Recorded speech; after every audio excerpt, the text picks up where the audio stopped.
Okay, so as you can see, we're out of the spray booth finally, and some of the things that I've managed to get done is I got this gutter trim back on.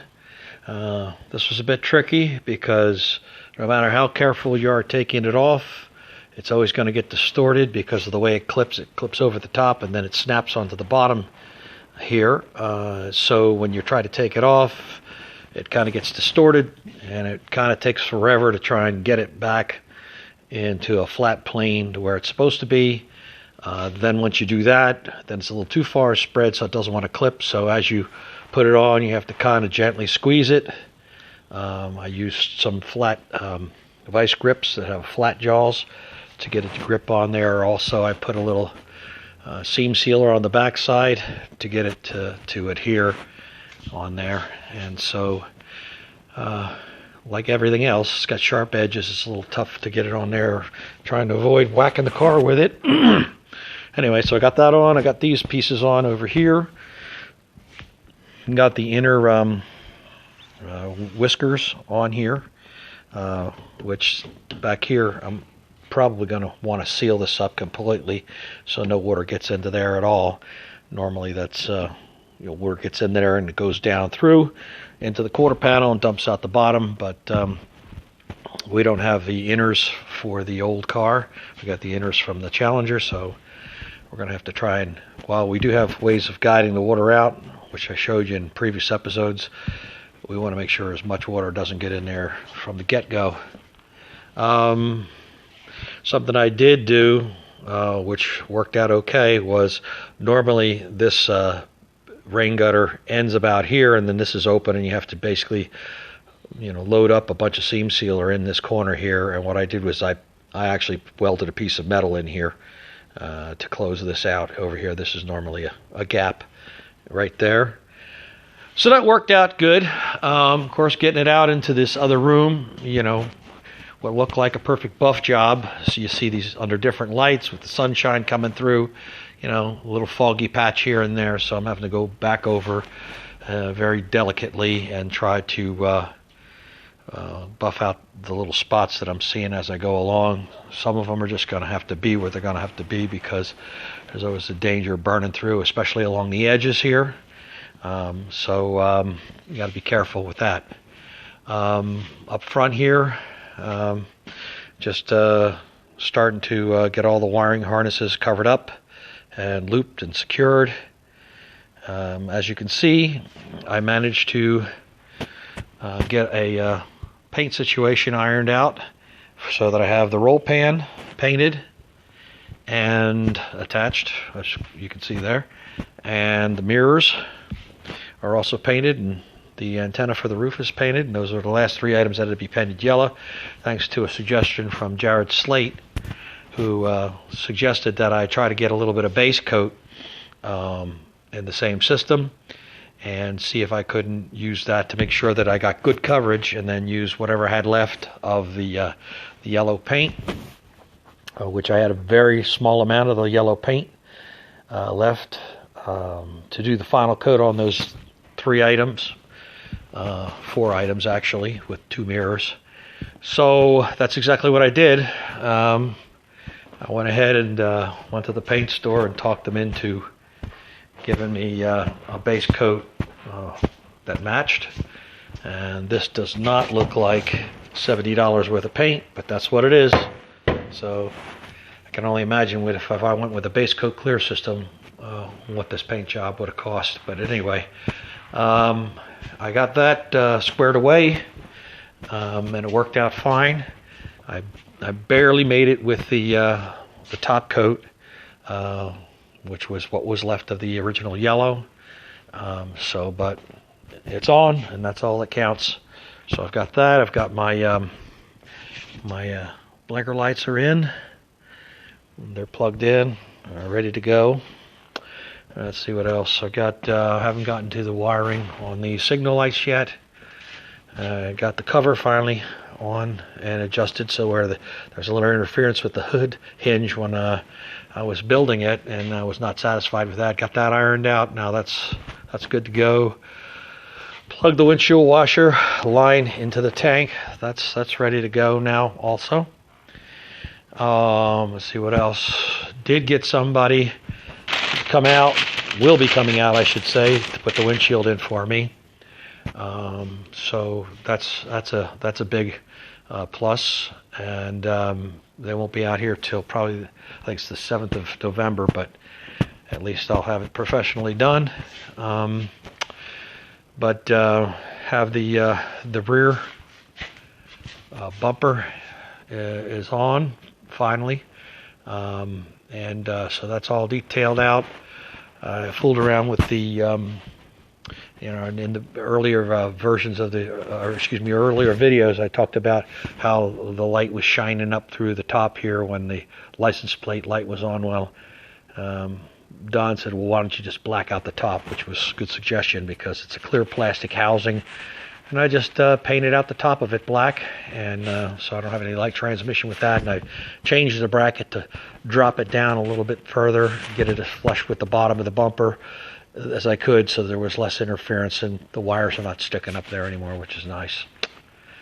But we're on all 4 tires, so it's not looking too bad from this perspective here. As far as the graphics are concerned, I'm not happy with these little inserts here. They're just of the same vinyl that I'm going to use for the stripe, but it's gloss, and I think I need to take those off and use a semi-gloss or a satin finish for that. So that's what I'm going to do there. Other than that, it was a bit of a struggle as far as putting the rear stripe on the car. I went ahead and I bought the decal, and it was a pretty expensive decal, somewhere around $80 for the decal. And but the vinyl that they use in the decal doesn't breathe. So even though I followed all the instructions to the T, couldn't get all the air bubbles out from underneath of it. And finally, I had to cry uncle and give up. So what I did was I masked out the rear where the decal was, and I bought some vinyl that you would use to wrap a car with, which, as we know, that stuff has micro perforations in it, which allows the air to get out from under the vinyl. Because you're usually, when you're wrapping a car, you're doing a huge surface. There's no way that you're going to use regular vinyl that traps air and moisture underneath of it. So what I did was, once I had it all taped out, I made some patterns, some stencils, and I cut my own stripe. I put it on.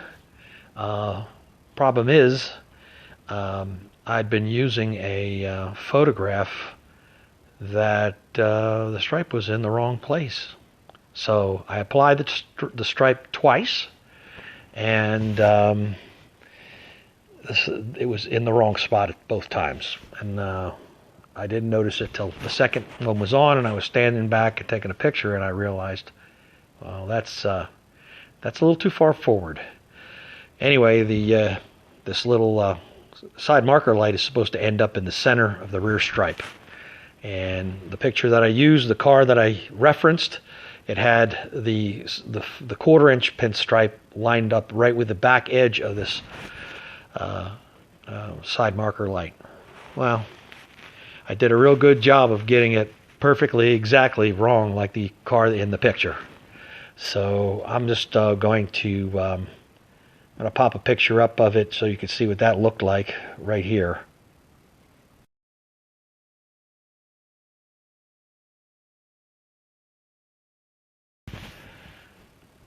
So, like they like to say, my stuff's nice because I do it twice. In this case, I'm going to do it 3 times. So I've got more vinyl coming, and took some patterns before I took the other stripe off, but I have to move the whole thing back to the proper location and reapply the stripe. Luckily, the wrap is designed to be removed without harming the paint, so We had early on talked about painting the stripe on the car, but glad I didn't. Boy, that would have been a big commitment in the wrong spot, and that would have bugged me for the rest of my life. So we're going to try again with that aspect of it. In the meantime, I've got to get started on the headliner. The headliner's got to get the both the center console and these two end pieces have to be body worked, so those seams have to be bondoed up and tapered out so that it's a nice smooth transition off the sides and in the back before I cover it with the fabric. The same with the center console, which is not in here right now. At any rate, also working on this front panel with the headlights, getting this all cleaned up, getting all this, there was a bunch of black paint on here that had to be removed. It was that chassis saver stuff, which is kind of tough to get off, but got that cleared off. Now I got to do a little bit of body work in here, clean all up these edges and everything, get it primered up, and then paint that before I can install that. The biggest save of the week would have to be this piece of chrome trim right here. This came to me. This was also covered with a black paint that was impervious to any kind of solutions to get it off. I tried lacquer thinner, I tried paint remover. The stuff just didn't budge. I didn't know whether it was must have been some kind of a catalyzed urethane on there, but it was black. And so I finally broke down and took some 180 grit on the DA and took all the black paint off. Then I went to from 180 to 240, and then to 400, then to 600, then to 1200, then to 2000, then to 3000. And then after I got done doing that, went ahead and set up this buffing wheel that I've had forever. It's and got these different buffing compounds that come in a stick. This one happens to be for stainless steel, this white. There's a couple other in there, different colors for different kinds of like plastics and stuff like that. And buffed out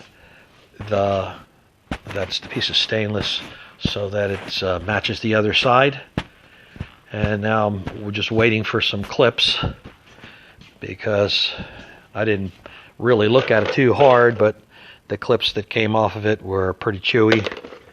They were these are the best ones, and some of them just broke off because they were rusty. So I'm waiting for some clips so that I'll be able to put that in the top. And that problem with the quarter panels being mounted too far forward and me having to trim off a 1/4 inch of the doors is following me all the way to the trim. So the trim is also a 1/4 inch too long, so I'm going to have to try and take a little bit off the front here and kind of bend it down and scoot it forward a little bit so that I have the proper gap over here where the door closes.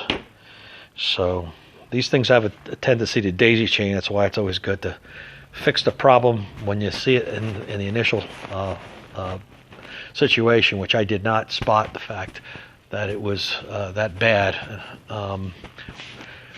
until it was a little too late. But it is what it is. But here we are, and it's not looking too bad. Side marker lights are in the front already, so they're all plugged in, ready to go. I got to put the clips in around the windshield for the windshield trim, and then, like I said, the biggest job ahead of me is that headliner. Once the headliner is done, I'll be able to install it, and once the headliner is installed, then I'll be able to put the rest of the interior of the car back in. The headliner has to definitely go in first. That's a little bit of a nail biter. I have to completely protect the sides of the car and everything before I try to put it in there, so I don't nick up any of the paint job with that thing on the way in. Luckily it'll be covered with some soft fabric, so all the edges won't be sharp like they are right now. Anyway, that's how it's going. I haven't been doing any how-to videos because most of this stuff is pretty basic. It's just reassembly. And anyway, once again, thanks for watching.